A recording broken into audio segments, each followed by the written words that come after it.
Hi everyone, welcome to Unit 8, the final unit of our course. Our focus will be next steps in social emotional learning. This presentation is going to first start by taking a look at some trends identified by Castle. We're going to visit next some new research in social emotional learning, kind of check out what's been going on in the field. Then finally, just take a look at some action steps and some different things we can be thinking about as we move forward from this course. So this really is designed to be a presentation that gets you thinking about future research, future interventions, future implementation, and what we can do to continue to grow in the area of social emotional learning. First, to review trends that have been identified by Castle, pulling everyone together and taking a look at what kinds of interventions have been working. Several different stakeholders were at a conference just recently and developed these points for future focus based on the processes of their implementation in their districts, schools, and sites. So here are a couple things that emerged as identified by Castle, taking a look at really preparing central administrators at the district level, helping them to truly understand what SEL is and the focus of it. And in the end, it's essential that data is provided to such stakeholders because that will be the most effective way to communicate the importance and the effectiveness of such programming. Another area for focus is how can we better feature the voices of youth and the students and their perspectives, their experiences, and their preferences. What do they have to say about the culture of our schools and what we can grow or do differently? Additionally, further action and research and investigation can be done for the integration of SEL and the academic content in schools across levels. Some examples are listed here. Consider pulling SEL concepts in to group work and clarifying the practice and use and value of those.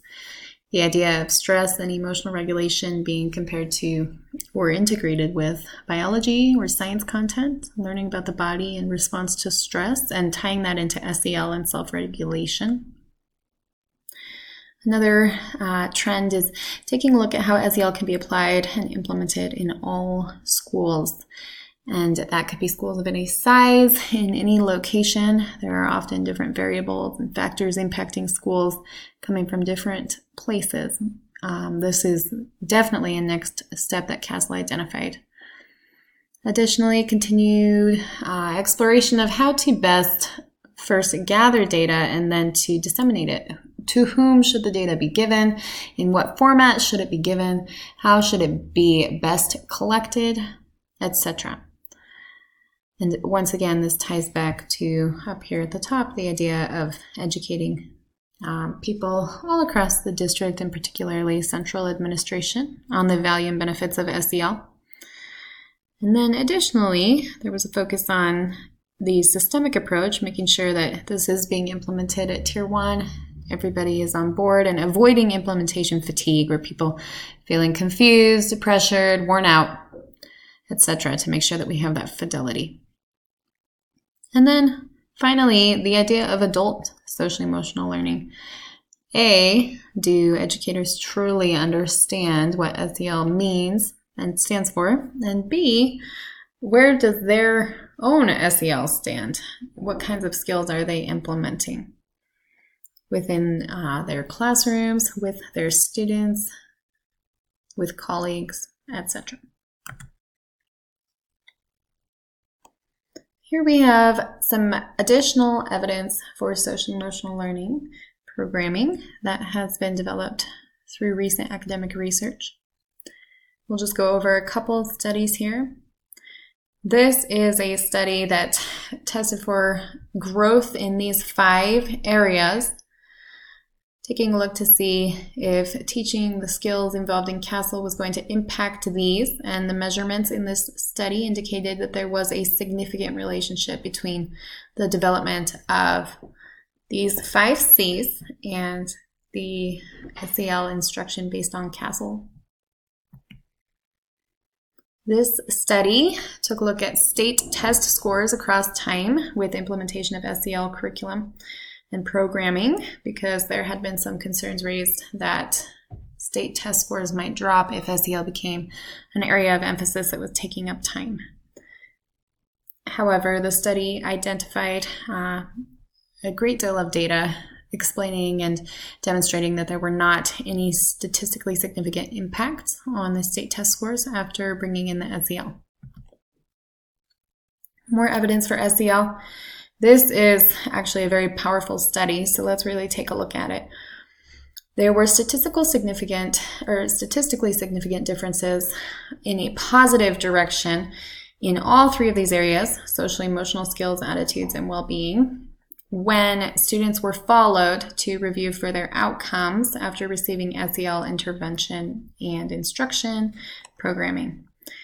And all of these positive results were consistent regardless of these three variables, which is very great to hear. Location of the school, socioeconomic status, or ethnicity, none of those emerged as a relevant factor having a significant impact on outcome.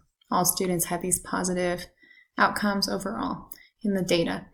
And particularly graduation rates, avoidance of dropout, and safe sexual behavior were noteworthy for significant advantage for students receiving SEL programming.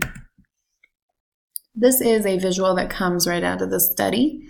And obviously we won't take a look at all of it because it is a rather lengthy list, but you will see these are the outcome categories that have been analyzed in the study. And these are the specific outcomes which fall into those categories. And really the most relevant column to look at is the percent advantage for those who receive the intervention and the SEL programming. You'll see some of these numbers are quite large. So in particular, the advantage in school status or graduation was quite high. There was also an advantage in college attendance, and this sexuality component is very impressive, taking a look at some of the positive impacts there. Additionally, it is of interest to say that the study evaluated the monetary benefit or the cost saving benefit for each of these events. So how much could be saved and what kinds of financial connections there are, either monetary benefit or cost saving. So you can take a look at those. Additionally, there were some areas for growth identified in recent research. This study identified back in 2018 that while many states have specific SEL standards for early childhood education, fewer have SEL standards for K-12 school settings. So this article research did provide suggestions for those who are attempting to develop SEL standards. Just to conduct a needs assessment was suggested as a great first step to start a committee, reach out to relevant leaders, and attend meetings to advocate and express the importance of this SEL standard implementation in the K-12 setting as well as early childhood. So those were some of the emergent suggestions. This study, the core components of evidence-based social-emotional learning, address the fact that perhaps SEL can feel complex to those who are first approaching it. So the idea is where to start. And there were curriculums that were evidence-based that were reviewed across elementary schools. And these four categories emerged as the most frequently identified within those curriculums, evidence-based.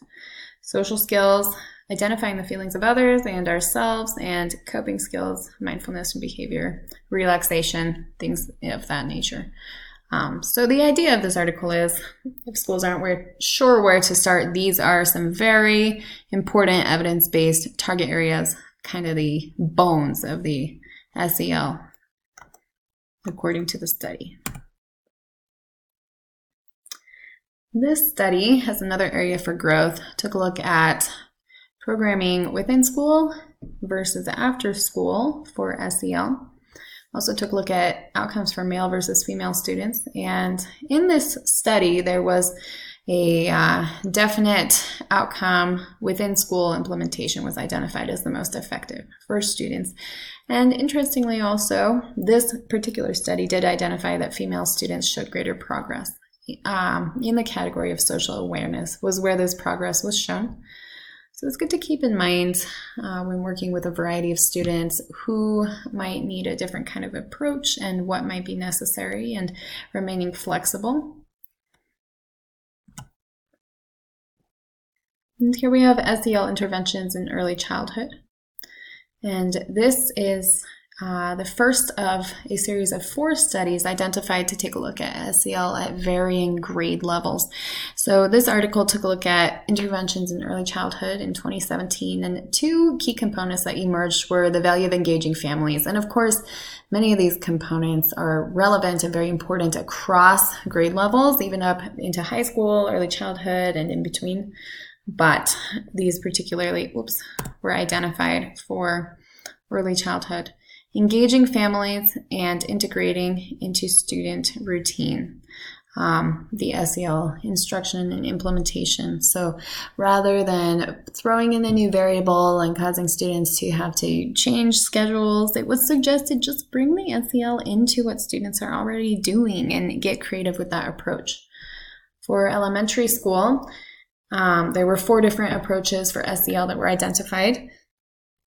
SEL can be taught in freestanding lessons. Classrooms can be conditioned to support and encourage SEL as part of the culture. SEL can be integrated into the academic content that's already being addressed, and we've discussed that in this video also. And ultimately, the value of implementing SEL principles across the school and throughout the school and the culture. That would have to do with how staff treat one another, how staff treat students, students treat staff, taking a look at some of those really base level tier 1 interventions for school culture and climate. Here we have SEL at the middle school level.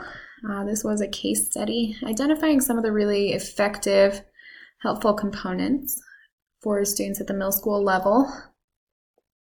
Allowing students to create lessons in SEL or to have a hand in developing some of that was identified as very helpful for students at this level and in these grades.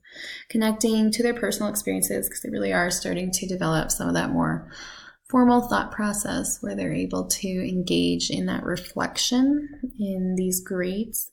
Often that can be helpful and appropriate. Use of metaphors was suggested, and there were some examples provided in the article of those. So even referring to animals and connecting that to SEL concepts was suggested. Some of those responses, survival brain types of concepts. And then gearing the master's schedule to align with SEL was also suggested. So reducing the pressure for students of, trying to work this in, or for teachers trying to work this in throughout the day, and instead making sure that it's already set within the schedule. And then for high school, the idea of focusing on mindset rather than the direct skill building instruction that you might often see in the younger grades. Mindset is the idea of reframing, taking a new perspective. And climate, the idea of teachers showing respect to students, students showing respect to teachers, really facilitating and developing that adulthood for students in this age group. And finally, we'll take a look at a list of concepts to think about and focus on while moving forward, as we've discussed. It's good to research connections to post-secondary performance in particular areas. That's another topic for further research. It's important to gather more information about teacher and provider perceptions about SEL. How do schools and practitioners really feel about this, and what can be changed or improved? What's working? What isn't? Content and how to get materials to schools to ensure that they're supported. Working again, as we've discussed, with central administration at the district level, making sure everybody's seeing the big picture and getting that evidence and data out there. And then once again, as we've discussed, identifying strategies for SEL across settings. Great work in our course.